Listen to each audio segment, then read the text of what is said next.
Being an attractive black man, the gift and the curse in America. This is just some free thoughts, and I thought this was a really good topic to discuss. I was looking at a TikTok video where a brother was breaking down just some of the realities of attractive people when they're working in different jobs, like attractive women, and some of the pressure that they get from other colleagues or employees who may not be as secure in their identity.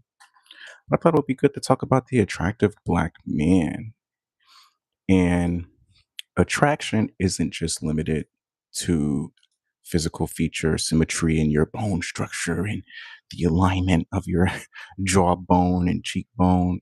You can be an attractive human being based off of your individual skills, unique abilities, talents, your knowledge, your intellect, just your personality, who you are.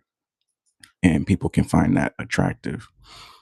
But it's very unique for black men, I believe, because there's already these stigmas and animosity towards the black man already in America, just with a lot of our people on the lower end of the frequency and the behavior sort of blanketing all the good brothers out there. So when they see us, they tend to default to the darker side and not look at the lighter, brighter side of our community and the people that are trying to do the right thing. So our reputation precedes us. We're no different than any other human being. And that on top of being physically or intellectually or skillfully attractive creates a very unique situation that I think a lot of times isn't discussed. Me personally, growing up, I wasn't that attractive. Actually, it was the opposite. I thought I was very ugly, very insecure, didn't really get a lot of praise from my parents growing up around just me and how I looked or what I could offer. Not that, you know, your whole reality should revolve around how you look. But when you grow up in an environment and you're not being like, hey, you look handsome, you're not really hearing that from your mom. Hey, that looks good on you. Like, oh, you have such a beautiful smile. Or, hey, son, when you don't really get that, and you know, and it's not gay for fathers to say, hey, man, you look handsome. It looks good on you. And when you don't get that from your parents as a brother, you kind of go through this ugly stage because you're already insecure because your race. But if you grow around all black people like I did, you didn't really think too much about your race because you're surrounded about around all black folks. But you kind of go through this ugly phase, when you're kind of growing into your looks as a brother and you feel insecure, you don't feel like you're good enough.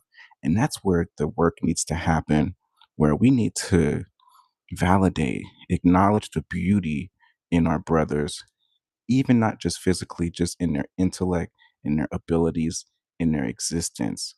Because when you don't, as you get older, you have so many insecurities that you try to compensate for as you get older. So as I start going through my teenage years and trying to teach myself about females, what do they like? What do they don't like? Because I didn't have that sort of like figure to sort of keep me under the under their grip and kind of educate me on that. So I'm looking online, reading books on women and different stuff online, and you're feeling like you have to perform and you have to prove yourself when you don't feel confident in your existence, when you don't feel confident in who you are.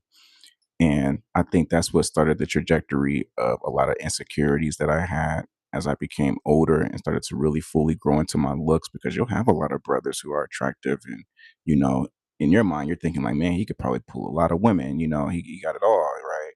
And you also notice too, like a lot of times with brothers that are attractive, even physically, intellectually, skillfully, they'll have other younger brothers who might want to emulate them. I'm not gonna lie, dudes around me that were fucking fly, had the gear, they had the looks, they had the sweet street swag, especially growing up in Detroit. It was like there was a lot of like fly dudes, fly females back in the day prior to the internet. People just had it. So, me not having a father figure, those would be the people I would gravitate to. I'm like, damn, how did you put that outfit together? Like, how they because a lot of times these be the dudes that get all the chicks. So, when you're a young dude, you're like, shit, I need to be up with him. I need to learn his ways. What is he doing? And luckily, the dudes who I would try to emulate or I would try to be like, they weren't like, nasty dudes. A lot of times in my era, you guys are a different batch of people, but they were dope people. Like, they had the looks, they had the swag. They may not have been the richest, but they just knew how to pull it off. And they were good people too, to be around. So I learned a lot, but I was very insecure growing up. And as I got older and started to come more into my looks, I started growing my hair out in high school and I was moving around the map, went to Virginia. I would have girls come to me like, oh, you can have any girl you want. And I'm like, what? Because I was always the new kid. And, a lot of times you may not be that attractive, but when you're the new guy, you get all this attention or whatnot. But I used to hear things and I just didn't believe it. Like, I didn't buy it. So and it's kind of a good thing that I didn't have that ego because I felt like I was able to put myself in spaces and meet quality friendships where I wasn't leading with my looks. I was leading more with my personality, just being a good person. So I would find myself with people and opportunities that probably if I was leading with looks, I may not have been in. So as I got older, I felt like I had to compensate for that ugly stage of just not feeling like I'm not good enough, I'm not attractive enough, all these different things. And, as I started to launch and go out into the world, you find yourself because as I got older, it's crazy because when I was younger, I didn't think I was going to get any women. Like I was corny. Like I didn't even really start dating until I was like 17, 18. I think I didn't even lose my virginity till I was like 17, 18. So I was a very late sort of like compared to my peers, I was just like the dude that girls just wanted to call like your little bro or something like that. And I didn't really see myself as like attractive or being able to get girls.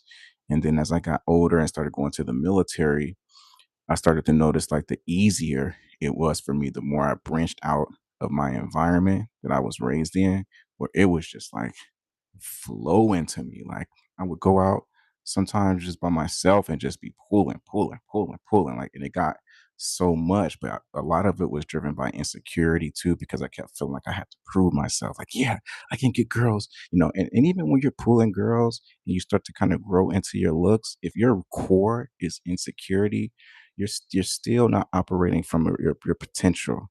So a lot of it is just shit is coming to you but you still don't have intrinsic value. It's like extrinsic, external value. So it's like you have all these girls, you have all these sexual experiences, you got it all coming to you. Dudes are using you to get girls, stuff like that, but you still feel unfulfilled. But the black man, the attractive black man, you get a lot of weird energy. So people, human beings, and you hear a lot of talk about energy. What's energy? People talk about energy. Energy is a consequence of the frequency of the quality of thinking you have inside your skull. When you get around people, and it doesn't matter how they look, when you get around people and you have negative thoughts, you're thinking, oh, who does this person think they is? Who does this nigga think he is? He attractive, he look good, I can't let him succeed. I can't let him surpass me. He might try to take my girl. If you're thinking that shows up in your energy, shows up in your body language, it shows up in, thinking and how the neurobiology of the human body works. Some things just happen involuntarily. So you might give off bad energy or make a smart comment or give off just real awkward sort of energy. And you may not even realize it because you're thinking all this stuff is in your head and then it's private, but as within, so without, right? And a lot of times as human beings, we know what you're thinking. Okay. Like we're not that different from each other. For example, when I go to Joshua Tree in certain areas, and not even just Joshua Tree in California, when you go to certain neighborhoods, there's only a KFC, a McDonald's, a Taco Bell, and a Subway. And you see this pattern repeated and replicated all across America. And a lot of times, all the other good food outside of the hood is like 20, 25 minutes out. And that's where you get all your Pandarosa and all your other stuff once you start getting out to the suburbs. I know people that live in that vicinity, that's their only food options because that's all that's there. So I know what they're thinking, right? So it's not easy. It's not that hard and complicated to know what people around you are thinking based off how they treat you, based off how they orient themselves towards you. And a lot of times when you're an attractive black man and you get into these workspaces, you have to be really careful. And for one, you have to protect your energy. You have to recognize your value. And again, this isn't just limited to physical attraction. Maybe you're like the most competent person that can do the job. And maybe you may not be that attractive. Maybe you just have a killer personality. Maybe you know how to network, socialize. Maybe you just have that gift. Maybe you're just black. And black people are a special people because you don't really have to do a lot to sort of trigger envy and opposition in people around you. And especially if you're an attractive black man, you just being in the room creates sort of like a real sort of polarizing rift. Either people going to mess with you and align with you and be good with you, or they're not. It's really hard to find that middle when you walk into the room as an attractive black man. And especially if you're in an environment where you're like the only black man, you'll notice you might have a more challenging and difficult time excelling. And you may not even care about your looks. Like me, for so long, looks wasn't even a part of the conversation growing up. It just wasn't a thing. So even though girls would tell me like, "Oh, you can get this girl," and a lot of girls, "Hey, she like you, right?" I was just naive. I'm like, "Who? What? Why me?" I just wasn't. It just wasn't in me. And a lot of times, people who see you as an attractive person, they'll think you all about your looks. They'll think that's all you care about. But you might have grew up in an environment where you had a lot of insecurities, and maybe your existence and your beauty wasn't validated. So a lot of times, when you're an attractive black man, people will kind of assume that you lead with looks, or especially with women, as you get older. A lot of women, they have a lot of bias towards dudes that are like too attractive, especially black women. I think even women in general, I think they have a lot of, because women are sort of oriented in this world off a looks culture. If they're not biblical or in that Bible, majority of their interactions, you know, and even their discussions with each other and their whole sort of premise and sort of modus operandi when dealing with men is based off of looks, right? The better I look to this man, the greater chance I got of getting a man with some security, with some money, and I can settle down. That's just kind of where we're at. So their whole modus operandi is looks. They love it. That's why Instagram's popping. That's why, OnlyFans is popping. And they know it.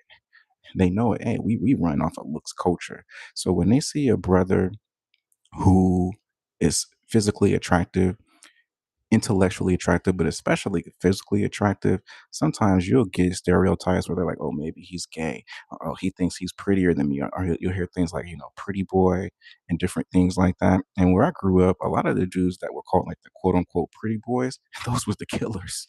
I knew a dude who had the looks. He was tall, kind of medium brown skin to light skin dude, and this motherfucker was always locked up in and out of jail in juvie for something.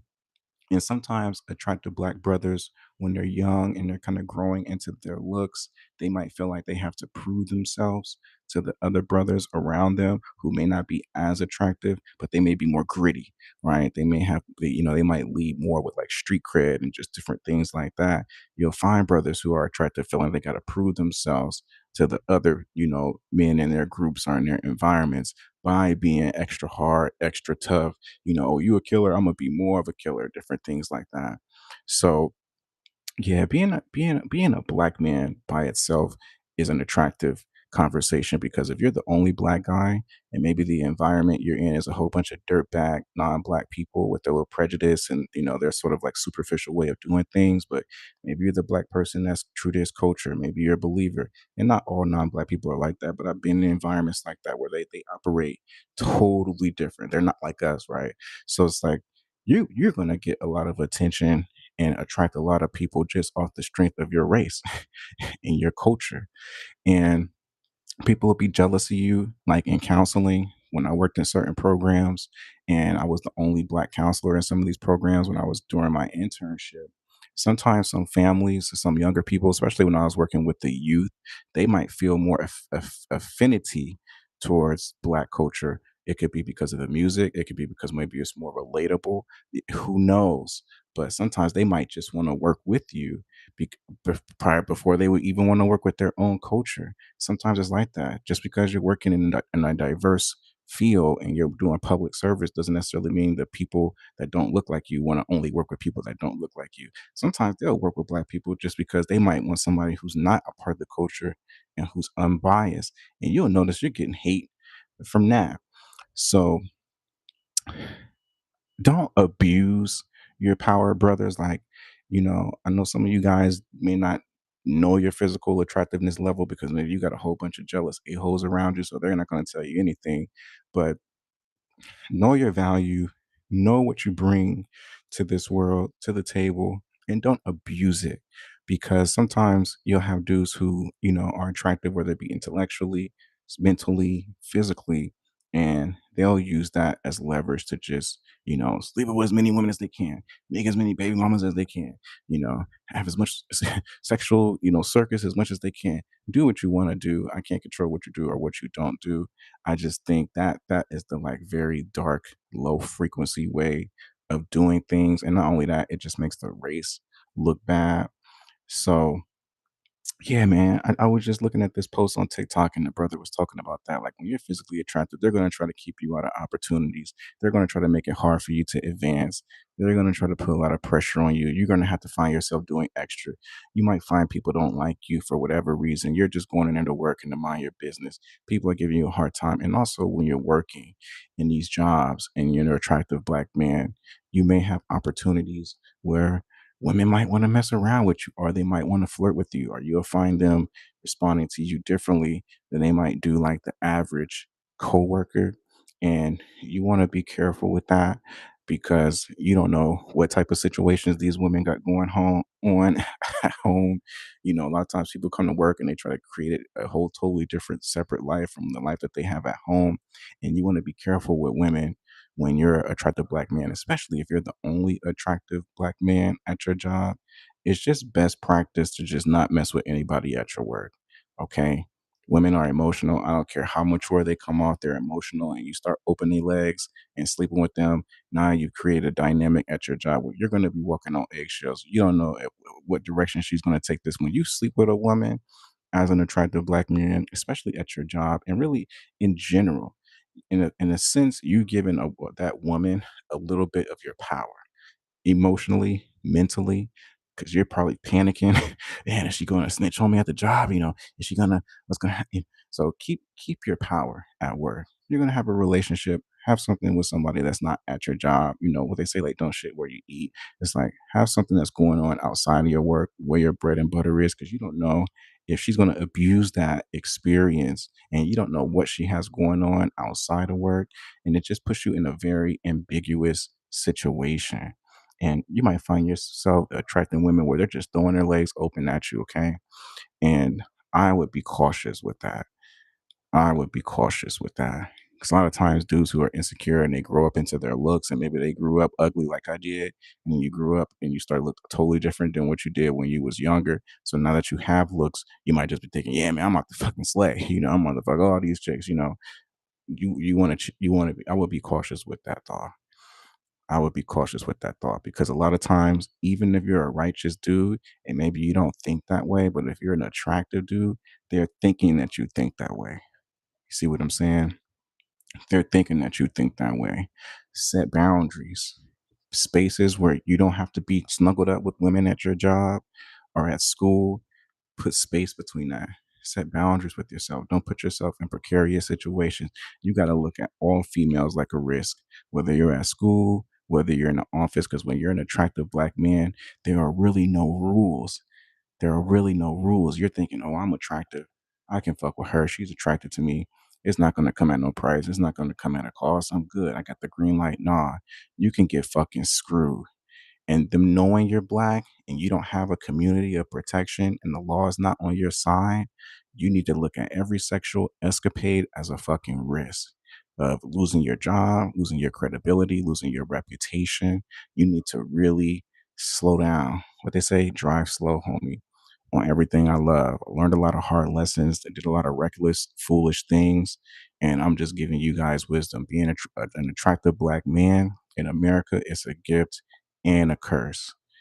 But you got to know how to use your power. Don't be surprised when people are jealous of you. People are giving you a hard time. People are kind of like pressuring you. but just don't put yourself in a situation without thinking about the consequences. And just because you're an attractive black man doesn't mean that you're immune to getting your ass handed to you by doing something foolish. Okay. I thought this was just an interesting topic. This comes from this video I was looking on TikTok, and I was like, man, these are some real truths. And you might even notice your fellas kind of, being jealous of you or having a little bit of, you know, because sometimes dudes like to be around the attractive dude because they like to kind of learn your ways, see if you're corny or not, or if you're gay or what kind of dude you are, so they can kind of compare themselves to you or whatnot. So you'll notice yourself attracting a lot of dudes and you don't really know where they're coming from until like after some years.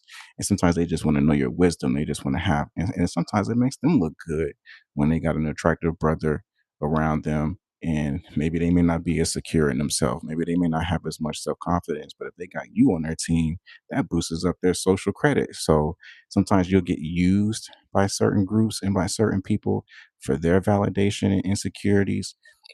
So be careful with that too. Be careful with that too. But know your worth, know your value. Being an attractive black man in America is a gift and a curse. It comes with a lot of rewards, but it comes also with a lot of consequences, a lot of pressure, a lot of challenges, a lot of obstacles, and just letting you know that I lived that reality. And sometimes I feel like even being an attractive black man, it's hard to even work in corporate settings. It's probably better for you to be an entrepreneur. If you can get your own and build your own business, it's probably better for you because corporate America doesn't treat attractive black men well. They don't, unless you're super talented and you're super on point. And even then, it just comes with a lot of red tape. You rarely see a lot of attractive brothers at the top. So a lot of times, this is why a lot of us go into our own business because it's just the dynamics socially. Most employment economies are mostly social rules and unspoken rules. And there's a lot around physical attractiveness, intellectual attractiveness, racial attractiveness in these work settings. Believe it. So that's all I have.